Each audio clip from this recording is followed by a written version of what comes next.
Hello, this is Eric Evans with Surveyor's Source, and today we're going to be doing a run-through of 3D survey. Specifically, our goal today is to take data that was captured from the Mavic 3 Enterprise, process it to completion, and bring the data into a CAD environment. In this case, it's going to be Carlson Survey. Now, we'll be incorporating some features here that are specific to version 2.16.1 and above. Very specifically, a line work creation tool that I'm very excited about that I'll definitely be highlighting as part of this video. This video will be similar to some of the other videos we've done. We'll create a surface and do some exports with the object of the project here to be getting from the field captured data to a near finished project in CAD. Starting with 3D Survey, the first thing we need to do is import the images. So we'll click on New Project here. I've got the images already set up, so we'll just select them all and open them up. These are, this is data from the Mavic, which is DJI products. So all these same sort of models here are about the same. There's no projection. We'll start with State Plane Central, and then we're actually going to be working in local coordinates, but that's fine for now. Alright, we get the data successfully imported message. That shows us a summary of the photos. Now, this was done with RTK. You can see the precision is very high. Close that up. And then we get a view of the telemetry. Now this is automatically displayed over a satellite image. Just shows us where our images were captured. Now 3D Survey is a very straightforward program to start processing the data. Essentially there are, on the bottom right here, 3 steps. First step is the bundle adjustment, which will give us a sparse cloud. Then we're going to orientate. In this case, I've got ground control points. So I've got probably too many ground control points for a project this size. But we'll use those to orientate. And then we'll hit the reconstruct button to actually create the dense or densified point cloud. From there, we'll clean up the data a little bit, do some line work, and export to CAD. So we'll start with the bundle adjustment. Click on this. Now there are 3 different options. Global works well for most everything. Some challenging projects can be done with hybrid, where it does a little bit more calculation on the points. So if you have something that was done with a little less overlap maybe, or the speed was set maybe a little high. I've actually had projects where I've done them in hybrid or incremental. They're just varying levels of intensity in terms of the processing, but I've actually been able to fix projects that weren't perfectly done. In this case, global, like most things, we're going to process will work just fine. We'll hit OK and process. All right, now that the bundle adjustment is done, only took a couple minutes. This is not a terribly large project. We can take a look at our sparse point cloud. Sparse point cloud is just what it sounds like. It's a point cloud that represents the area. It's not terribly densified, but just a good starting point. At this point, we can identify if we've got any issues, if data was spiking, or if we had some runaway points or some noisy data. We could definitely see it at this point. We can also see from the outside here the camera locations. These are where the videos were taken. It also happens to show the angle that they were taken at. Next step, can't do very much with the point cloud at this point. It is very basic. Next step is really just to orientate, and this is where we get the data orientated in some fashion. In this case, there's a couple choices. We could do with telemetry, which would just be the telemetry. In this case, it was RTK, so it actually would give me something. But for the most part, most projects are done with GCP or ground control points. So click on that. Now, I've got a file here. It's just a text file that represents the GCPs for this field. And again, I've got too many points here. This is only about a 3-acre site, and I've got a lot of points. I'm going to call these local coordinates just for simplicity because I've got so many of them. We'll import. Now I'm going to call the target here a circle type. This is a specific 3D survey made target. However, with this version, they've added in a couple extra options, so you can actually have more targets. But what this does is helps the software automatically identify the targets, which is a feature to 3D survey. Now, all the targets I put out there were circle 3D targets. I also get to define whether the ground control points are just validation points, so I can actually use these as chalk shots. Now, I won't do that in this case. But if you've got a project where you've spread apart your ground control and you want to kind of have some extras in there just for checks, just refer to them as validation points.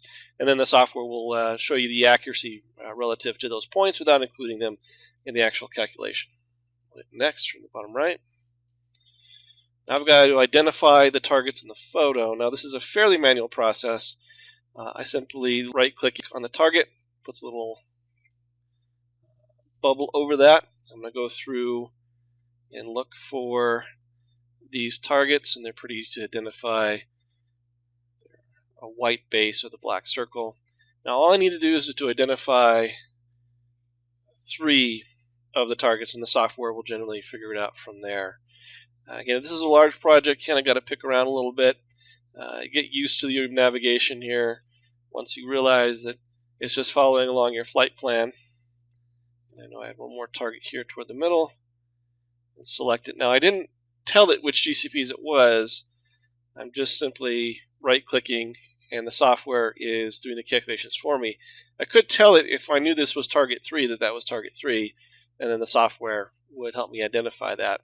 But in this case, I didn't do that. I let the software do it for me, and we'll hit next. Now, the software does a really pretty good job of identifying the targets and picking the centers for me. There are a few that it misses, and generally speaking, if it's a good view of the target, I'll just go through and manually right-click in the middle of the target, and then it'll change it from a red to a normal color. Anything that's red won't be part of the processing. Now, there's some of these shots where they're toward the edges or they're really oblique that I really don't need them, and they're not very clear, so I can just skip those. Once I've got most of these targets identified, though, I should be good to go, and we'll hit next.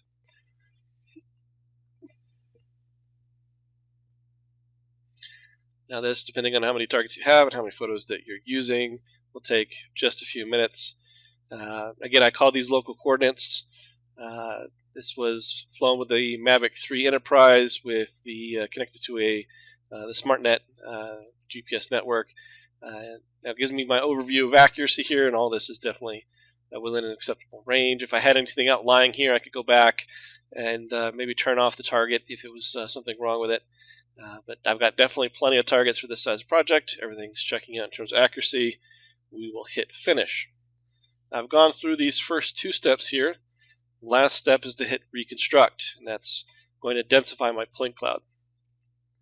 I get to tell it what level I want the reconstruct to be on. In this case, I'm going to select extreme. It's a small area, so it's going to give me the highest level of detail. Depending on what the goals are for your project, you can go through different levels of accuracy. Obviously, the highest levels of accuracy will take longer amounts of time. If I'm doing a very simple topo, certainly high or medium will generally work for most projects. But in this case, for just a small project, we'll show off here a little bit. Now, this graphics card actually uses the memory from your graphics card. The software definitely does take advantage if you've got a graphics card with a good amount of memory. It really does help with processing, but it only works with NVIDIA cards only. Once I hit OK, this process will take probably the longest part of the processing will be exactly this, and so give yourself plenty of time depending on how many photos you've got and also the speed of your computer. Hit OK, and it will process the data. All right, we've got our densified point cloud. Essentially, it looks like a picture. If I zoom in, you can see it's just a dense mass of 3-dimensional XYZ data. Now I've got something I can actually work with here. I'm going to do a couple steps. First thing we're going to do is clean up the data, get to ground, eliminate all the vegetation, which is a real easy step in 3D Survey. After I've got a good surface represented, I'm going to actually go through and create some line work, and this is where this version 2.16.1 really stands out. And I'm going to harp on it a lot, but I consider it to be a real breakthrough feature in photogrammetry software, and I'll show you why here in a little bit. First thing I like to do, though, is actually I'd like to create a duplicate of my point cloud. So I've always got one that I can go back to. That's just the raw data, and I'll turn that one off. I can even go in and rename it. Just call it raw, and I'll have one, and we'll just call it working. All I'm doing to change the name is just double-clicking on the default name and typing in the change. Now I've got a lot of data here that was captured that I really don't need, So before I go through and process it, I can pretty easily get rid of anything that's outside of the area that I'm really working with. And that's just going through this select tool. It's just a polygon selection. And then I'll just start cutting corners here a little bit. Alright, to finish up my area, simply right click, and it highlights everything that I have within my selection in red color. I can simply come over here and select delete other, and I'll delete anything outside this area, and then I'll clear my selection.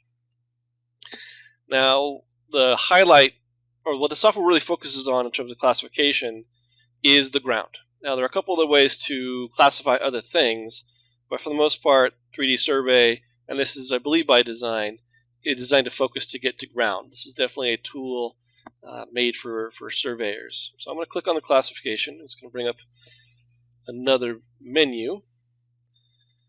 Now I've got my settings here for the most part for 90% of projects. The defaults work great. I can select a terrain slope if I've got a really strongly sloping area. Minimal height would be anything that is over this height is something that will be selected for deletion. Those are the main two settings that I'll mess with. Now, if I get the point cloud from LiDAR data, this is actually a new feature. It'll actually go and look for the lowest point, like I'd want if I was capturing data from LiDAR.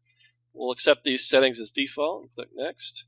Now, it's going to tell me up here that I need to select the biggest terrain that represents what the surface is on the point cloud, and simply this field right here in the middle will definitely do. Now, everything that is in the ground is highlighted in red.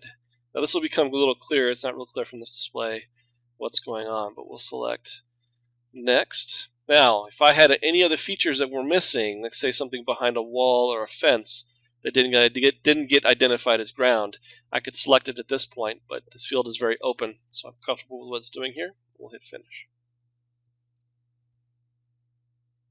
Alright, at this point, everything that's on the ground is highlighted in red. It becomes really clear to see what it's going to do when, again, what's selected is what I want here. So I'll select Delete Other, because that would be things that are not on the ground, and then they go away. So all the vegetation that was here, there's some structures here and there spread throughout. There was actually a railing on this set of steps here that gets deleted. Some benches for the middle you can tell that are gone. Generally just cleans up anything that would be not part of the ground, and the software does a really good analysis of this. Now I can actually run this again if everything didn't get quite as deleted as I want to. I can simply run the classification again. I can even change some of the settings, get more aggressive if I need to, and continue on. But I'm pretty happy with what it did here, so I'll clear the selection. We can kind of grab and rotate. You can tell this is pretty clean surface. Vegetation's gone. Those benches in the middle are gone.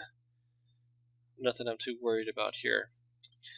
Now at this point, now that I've got a pretty clean point cloud, I'm going to mesh it to create a surface. Again, this process is pretty simple. I've got my working cloud selected. Come over here to mesh. Now I can do a full 3D mesh if I was having buildings or something there in the surround, but in this case, top down is, or calculate grid mesh is what I'm going to do. Now I can select what I want it to mesh, and again, it creates some extra fields here if I want to do some classification, but in this case it really doesn't matter. All I want is the ground. Cell size is an interesting thing. I've always imagined this as if I was out there with a GPS collecting points to create this topo, this would be how far my GPS shots would be from each other. So a half-foot grid is pretty darn tight. If I'm doing a much bigger area, I'd select a much wider grid. This will really matter when I'm getting data into CAD. If I've got tons and tons of triangles, my CAD program may have trouble with that. So I want to lessen the data or get the data to enough detail that's going to represent what I really need to achieve with this project. In this case, half of it is going to be totally fine. It's a very small area, and we'll calculate. This shouldn't take very long at all. Now I've actually got a mesh. This is not the point cloud anymore. This is filled in. I can do things like come over here and show a grid. This gives me my grid where I can actually see my triangles. You can tell this is a very dense grid. I can even go wire only. Again, those lines where the triangles really stand out looking at it this way. You can also do things like view a height map. Now, this is useful for figuring out things like the edge of an embankment. You can see it's very clear here if I need to go out and highlight that. Very useful for stockpiles. Turn on my shading if I want to get a little fancier with it. Now, once I create an ortho, I can actually drape the ortho on top of this mesh and make it look even that much more realistic. Alright, at this point the next step would be to create the ortho. I'm going to calculate top down. Now that software defaults here to a resolution, I can up this, but I can't make it any lower than this. And you can tell this is going to be a fairly good sized photo. I'm obviously doing the working mesh here, because that's the only mesh I've got. I'm going to calculate that. Again, this shouldn't take too long, and I'll get an ortho photo. Now the software does, if the ortho photo is going to be big, it automatically separates it into a couple different files. It does this part automatically.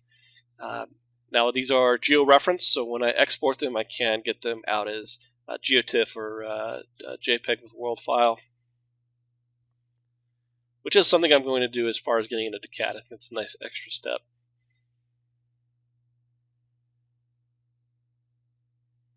I noticed the resolution was 0.75, so that means the pixels are, each individual pixel would represent 0.75 inches of actual ground.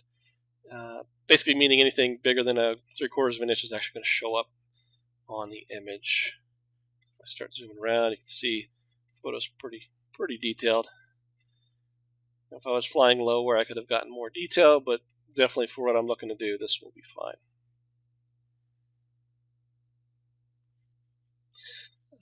Back to the mesh. Let's go ahead and drape the ortho just to do it. And again, I'm putting the ortho photo as kind of a texture on top of this mesh, makes it a little bit more photorealistic.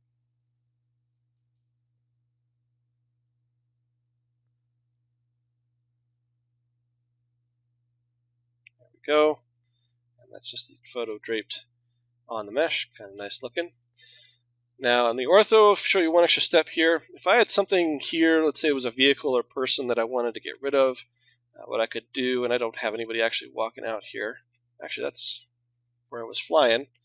I could select part of the photo and do what's called a recalculation. So I can select, let's say it was a car, and in one of these photos the car wasn't there. I can select that photo, hit confirm, recalculate the ortho, and it'll actually replace that part of the image with an image where the car wasn't there. Very useful if you're doing stuff on an active roadway and you want to get rid of vehicles. Alright, back to the mesh. Now at this point, I've got very little in terms of things I would need to create break lines for. The only real thing I have here is this staircase. I'm going to do some line work to draw along this staircase to create a polyline that I can use to create break lines in CAD. Normally speaking, if you're going to drop a line in, and I believe this is true, at least my own experience, with any software for photogrammetry, when I'm clicking on this, I'm either relying on a point cloud point to be there or for it to interpolate from the mesh, which can be inaccurate. The mesh can have some variation to it, point cloud points depending on the detail. There may not be a point there to represent something if I need it there. What 3D Survey has done with this, I think, is really, really amazing. So if I'm actually going to go and create my line work, and I'm going to get to an angle where I can see this stairway, that looks pretty good right there. I'm going to go to my create line. Now I'm going to try to get on this outside wall to create a point. Now normally I'm just relying again on something to actually be there. But what the software does now, it actually creates these images here.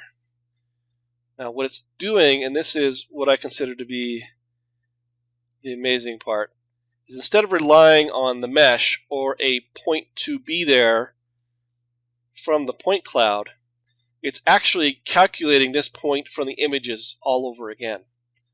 So it's using the images themselves to create new points. Again, not just relying on something to arbitrarily be there. This makes this far more accurate. Since it's recalculating every time I click, and then I can move it around to actually be exactly where I want it to be. The point's getting calculated from the images, not just relying on something to actually be there, or hoping that there's a point there that's close to where I'm clicking. In this case, it's actually creating the point recalculated from the images. And this is not hard at all. So if I come over here to the left, it shows me a bunch of different perspectives to represent that one area. Now this works amazingly well for things like roof lines, where if you've got some sort of oblique views of things, it makes it a lot easier to pick those roof lines out. I think this is probably the best one here. And I'm going to continue on and create this entire staircase. I'm just clicking, readjusting. This is kind of an interesting area here where the concrete breaks up a little bit, but using the images really does help.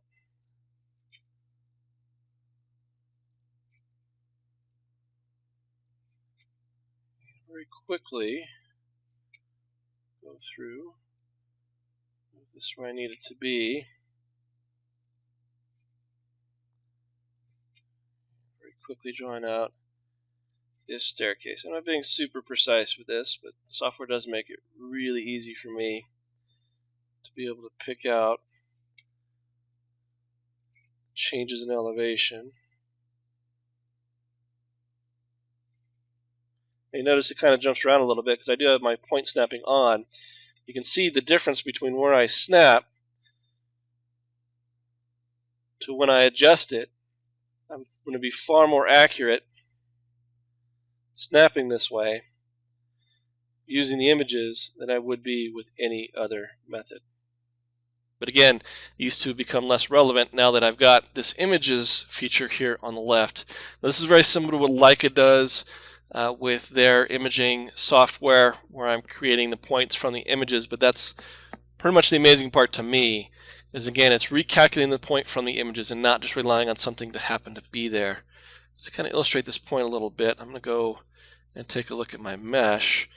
You can see that point's there. But if I looked at my mesh, and I see this kind of waviness to it, but my line work is very straight and very clear. The steps do not look like this. Obviously, no steps would look like what the mesh is representing here. But doing this from the images allows me to create very accurate, very clear, very crisp data. Certainly anything more accurate than what the mesh of the point cloud would give me. And that's what makes this really kind of a game changer. Because otherwise, to get this data really accurately, I'd likely want to take out my GPS, my RTK GPS, and go shoot these points manually in the field, but this is going to save me a lot of time being able to create this data this way. Alright, now that we've got the data we're going to capture, I could do more line work here, but this is pretty much just it. I'll take the surface out. Now, one of the reasons I recommend doing this versus there is actually a contouring feature within 3D Survey, but if you're doing this sort of work, you likely already have a CAD program that you prefer, or maybe even CAD standards that you've established within your company to go through and create this data. So I might as well stick within that environment if I can, and with 3D Survey I can pretty easily do that. So first thing will be the mesh. I can come here and select a Save As. This is saving out the mesh. My preferred format is LandXML because that will get me data into just about anything. I'll call this field, and I'll stick it just in the same project folder. And now I've got a LandXML file, which is just an offshoot of HTML, compatible with just about any CAD format that I've used in the past. Now we've got that there. For the ortho, we'll export that as well. Here I've got an export. Now actually I'm going to export from here, the pull down. And I usually generally select the TIFF format, which does come with the world file. We'll change the name of it just to field again. Save that. Now I can again adjust my pixel size if I need to. We'll go with the defaults, and again the GeoTIFF will get created. Save that. This will likely take a little bit longer just because it's an ortho photo, but there it is. And then the last thing we'll export is the line work. In this case, it just calls it CAD. And we'll select, I think DXF for this one will be good, and save that. Shows me my layers here. I can choose layers and not choose layers. I just have one layer called default, which is probably not best practice, but good enough for this video. And we'll hit save. And now I've got the 3 different types of data that I want to create this project in CAD. And the next step will be going over opening up Carlson Survey. Now, I'll say at the outset here, I'm not a CAD expert, but even I can get the data into this CAD environment. Now, there's obviously more than one way to do what I'm about to show you. So at certain points, don't rely on my expertise here. If you've got a better method, a more reliable method to choose, please feel free to use it, obviously. Now I'm just going to start a new drawing, set the drawing name here. Horizontal scale, I think at 25 will work just fine. I am going to set a projection because this data is in state plane, and I've also got a ortho photo that's geo-rectified that I'll import as well. And I'll select the same datum here. And I'll write it, consider I already did this once. We'll select a new coordinate file. At this point, I don't have any other data import. We'll exit the wizard, and we'll start here. First thing I'll do is the line work. Now, I did create a DXF for the line work we created in 3D Survey, which would be a separate file here. I'll zoom to go find it. Now, there's likely a better way to do what I'm about to do, but this method that I'm about to use will definitely work. I'll highlight and copy to the clipboard, and come back into our base drawing and paste that with the original coordinates. And I can zoom to it, and there we go. I'm also going to go ahead and highlight that and close the shape. There we go. So simple import. Got our line work there. The next step is we'll import the surface that we created. I did use that as a land XML, so we'll go ahead and import the XML file. I will select the XML, just right here, open. Now, so what I'm about to do is maybe not standard. I did select a very dense mesh for this area, much more than would be needed to represent what I'm about to do. I think the tendency is to over-densify the data. The information captured from UAV can be very dense, but for most of the projects out there that you're going to be working on, this level of density is probably not needed. It is just a lot of extra data. So you can see at certain points here where I'm looking at this file, it's a lot more data than I need, and by the time I create the topo, a lot of this data doesn't really show up. We'll go ahead and load into the Surface Manager, which is going to be a key thing for me.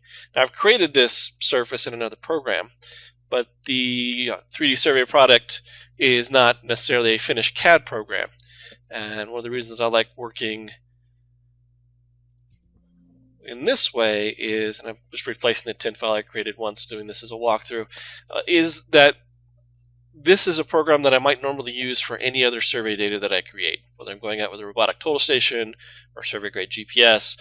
I'm essentially going to create the same sort of output I would from those devices. I'm just using the UAV to capture the data. Now, at some point, I'll create a video addendum. Instead of creating the surface, I'll use the point creation tool in 3D Survey to do this as well, because that may lean more toward standard surveying import, just working with points instead of working with the surface file. And there's some simplification to that as well, for sure, especially when it comes to adding this as a break line, which I'm about to do here in a moment. So these are two separate things. I've got the tin file, which has already been created, and then I've got this line work file, but I do want this to act as a break line. So we'll go ahead and edit the tin here. This is the surface editing tools within the Carlson product, and this does take a second because it's literally drawing everything in. And again, this is a lot of detail. I think it was 1.7 million triangles, and that's again a lot more than we would ever need. So go ahead and add entities. I'm going to zoom in on my line file here and enter to confirm the selection, and there we go. So we just add that as an entity within the surface. Okay, this. And you can see it's going to draw out in the background here, but we'll go through the drawing utilities anyway and look at our settings there. So this is my current surface. If I go ahead and go over to the draw, Obviously not draw any of the triangles. We could have things like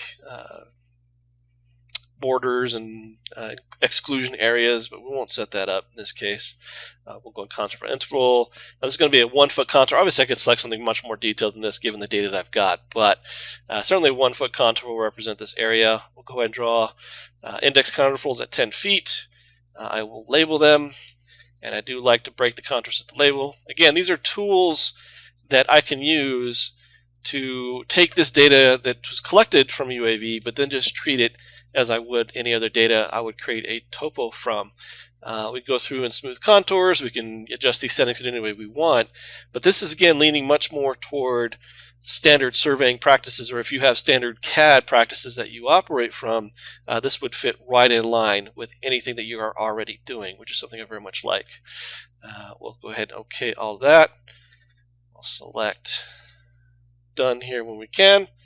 Now I didn't change anything, so the contour drawings didn't change other than adding the labels. But now I've got a pretty finished data set here. I'm going to do one more thing, just add a little richness to this, because I do have a ortho image. So we'll place image by world file.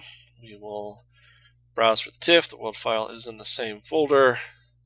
I'm going to make sure I load it in the background. I don't need to change into the units because it was created in the same units. Bring it in and places it exactly where it needs to go. At this point, I can add any of my layouts, create my print styles. This is a normal drawing for all intents and purposes, but the way it was collected was with a UAV, and the level of density is obviously more than I would normally need, but the idea is the same. We've taken data, processed it, and then created a deliverable output that I would for almost any other topographic survey that I would normally want to do. If you have any questions, feel free to put them in the comments. Please visit us at our website for more information at surveyorsource.com, or you can email us as well at info@surveyorsource.com. Thank you for watching.